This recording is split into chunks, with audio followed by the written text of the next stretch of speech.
All right, so what we're going to look at right now is a security feature that Google just added that will help with people from outside of your school domain joining your Meet calls.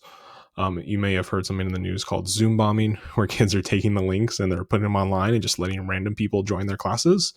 Google had a little bit of a prevention for that because if you join from outside of your school domain, you had to be admitted by somebody in the call.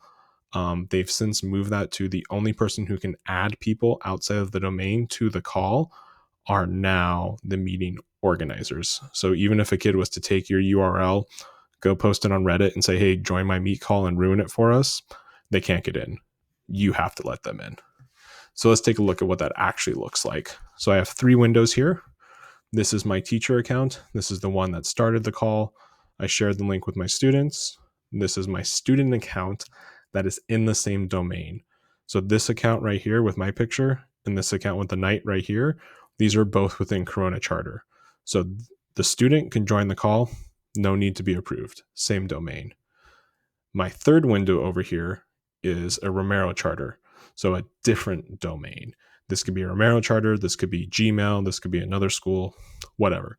It's somebody who's not within your school domain.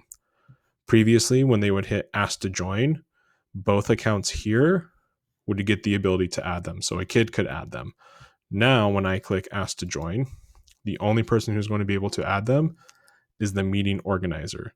So if you see someone joining from outside the domain, you don't recognize the name, you're not sure who they are, just simply hit deny entry.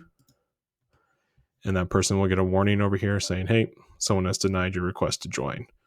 If you do want them to join, you just go ahead and click join and they're good to go. Most of the time for what we're using this for, you're not going to have to do this and let people in from outside the domain. That's more if you're going to collaborate across the school sites, maybe Burke Corona Middle School and Monsignor, or the high school and Monsignor, or any combination there. Then we would have to get into using this. But a little security feature hopefully will prevent you guys from hearing all those horror stories that you see in the